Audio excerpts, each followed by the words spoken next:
Ini antara kemenangan paling pelik sekali aku rasa sebagai seorang fan. Benci sebenarnya nak jadi negatif selepas menang. Tapi persembahan tadi memang teruk gila lah kan. Walaupun dapat 3 mata, sekarang ni dah apa, 6 match unbeaten dah. First back to back league win sejak September. Tapi aku cukup benci dengan cara Liverpool main selama 99 minit malam tadi. 0.6 XG lawan tim yang tinggal 10 orang bermain selama 60 minit. Memang bagi aku sangat-sangat teruk lah. Ini ialah satu jenis game yang selepas saja selesai full time, hang tutup TV dan probably fikir, apa benda lah aku ni berjaga tengah pagi tengok ni. Last week lawan Brighton, apa yang aku kata ialah attacking Liverpool memang A+++ aku bagi. Minggu ni bila tengok pula garu kepala, apa benda yang terjadi ni? Satu-satunya cap jari slot yang konsisten setakat ni ialah passing side ke side. Bola pi ke kiri, patah balik ke tengah, pi ke kanan, patah balik lagi, lepas tu stuck. Repeat semula selama 30 minit, 50 minit, 60 minit. Tak ada pattern tertentu untuk cipta peluang lah.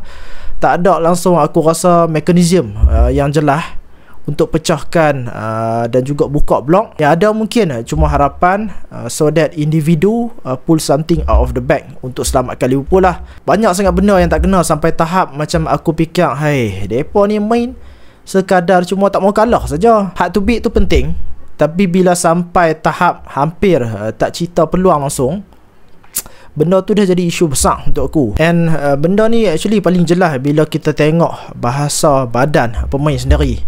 Kita boleh nampak ada satu ketakutan kolektif dalam tim Liverpool ni. Bukan selepas Liverpool leading, tapi sebelum 2-0 lagi pun pemain-pemain nampak takut untuk ambil risiko, nampak takut nak buat silap. Passing tu very konservatif. Semua orang nak lepaskan bola secepat mungkin so that tak ada buat mistake. Aku faham kenapa approach safety first ni wujud lah. Sebab musim ni penuh dengan tekanan lah, expectation tinggi, tetapi performance tu naik turun. Tapi tetap tak boleh terima betapa jauhnya tahap ni daripada Liverpool yang baru saja season lepas kita tengok, yang sangat-sangat berani, agresif, confident, kemudiannya full of mentality lah. Dan di sinilah poin yang orang susah nak terima.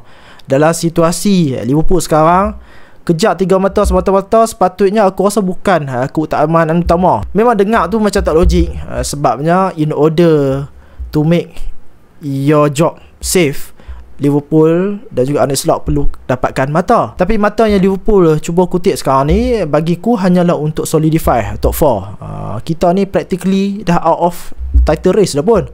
Top 4 pula aku rasa hampir pasti disebabkan Liga memang tak konsisten. Hampa tengoklah table sendiri. Jadi fokus yang sepatutnya bagiku ialah structure dan juga identity untuk building Liverpool tu balik. Tengok apa jadi selepas Richarlison score, menjadikan scoreline itu 2-1. Potensi injury kepada Wirtz di hujung perlawanan tu. Situasi itu bagiku langsung tak patut berlaku.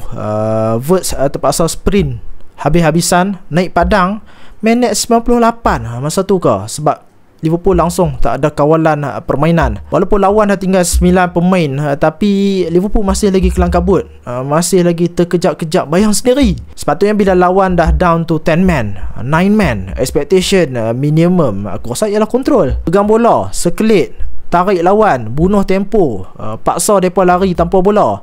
Tapi apa yang jadi, Liverpool nampak macam masih lagi boleh dibuli, masih lagi panik walaupun main dengan 9 orang. Aku tengok ada 2 ataupun 3 situasi di mana Alisson kick bola sampai ke atas walaupun lawan ada 9 pemain masa tu. Benda yang aku rasa tak boleh diterima. Dalam situasi itu, keeper sepatutnya jadi outlet tambahan, recycle possession, bukannya buang bola secara percuma. Sama juga dengan Curtis Jones masa penutup match tu. Video lepas aku baru saja puji dia ni. Ada peluang nak bawa lari bola ke atas, tiba-tiba dia kena dispossess. Liverpool suddenly kembali on the back foot. Game intelligence dan juga game management yang Liverpool ada sekarang ni very fragile on the mental side. Kena cuit sikit saja terus Liverpool gelabah. Tapi dalam semua kekacauan yang aku sebut tadi, kita tetap nampak satu momen yang buat kita terdiam sat lah. Gol pertama Itu adalah snippet bagiku masa depan Liverpool. Ekitike pas kepada Wirtz, pause sekejap, kemudiannya dengan 2 sentuhan dia hantar kepada Alexander Isak buat timing larian yang sempurna dan penyudah kaki lemah yang cukup tenang. Ringin nak tengok game EPL di stadium? Nak rasa sendiri suasana EPL di depan mata? Jom ikut kami. Jugador tak main-main weh. Untuk yang nak join tengok trip derby Alexander Isak, trip Liverpool menentang Newcastle juga dibuka guys, 26 Januari sehinggalah 3 Februari. Grab this chance, jangan lepaskan peluang. Package termasuk penerbangan dari KLIA, penginapan, pengangkutan, stadium tour dan juga tiket perlawanan. Dan yang paling penting guys, ada juga travel insurance. Jadi cepat-cepatlah PM Azam sekarang. Nombor telefon aku letakkan di ruangan komen. Itu gol daripada kombinasi pemain-pemain elit. Timing larian Isak tu bagi aku kelas dunia lah. Dia tunggu masa untuk Romero commit, dia attack space dengan tepat, dan penyudah dia tu tak perlukan power, cuma satu precision lah. Itu juga adalah jenis pas yang Alexander Isak craving sepanjang musim ni bermain dengan Liverpool. Pass across his body dalam strike, bagi dia shoot tanpa perlu adjust banyak. Yang tu lah makanan dia, yang tu lah dia punya strength. Masalahnya Liverpool jarang cipta situasi tu secara sistematik. Berapa kali sepanjang musim ni kita nampak yang Isak dapat pas macam tu, boleh kira dengan jari.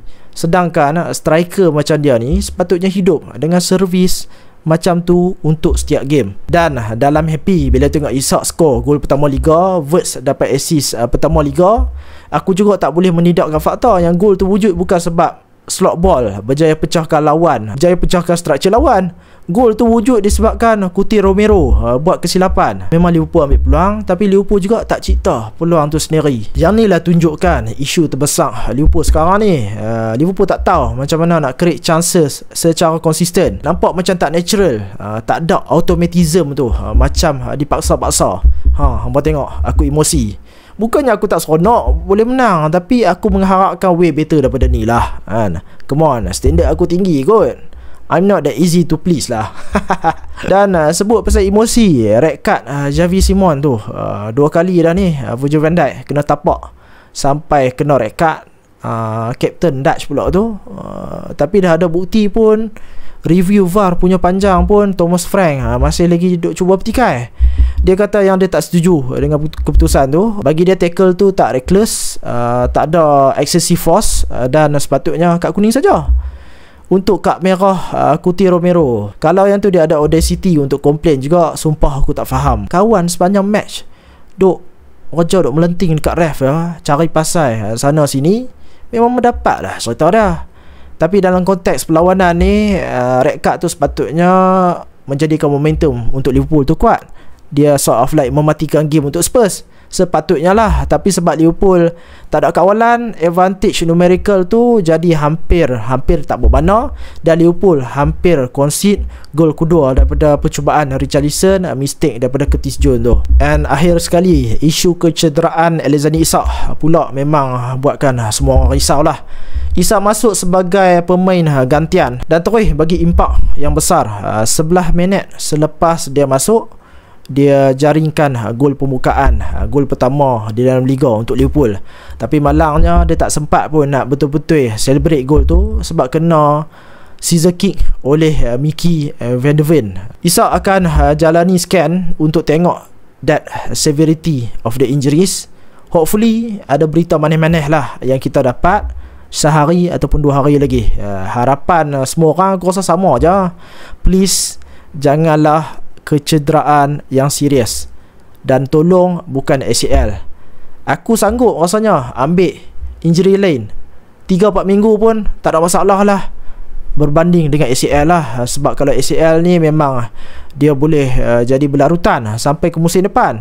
Isak ni pula dah lah memang dalam keadaan perlukan full pre-season sama depan. Sampai sekarang ni dia macam on off lagi.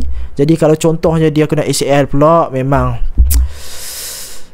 satu tamparan besar lah untuk dia. Aku boleh kata juga kemenangan malam tadi datang dengan harga yang mahal lah untuk Liverpool. Conor Bradley sekali lagi out. Aku tak tahu injury apa yang dia ada.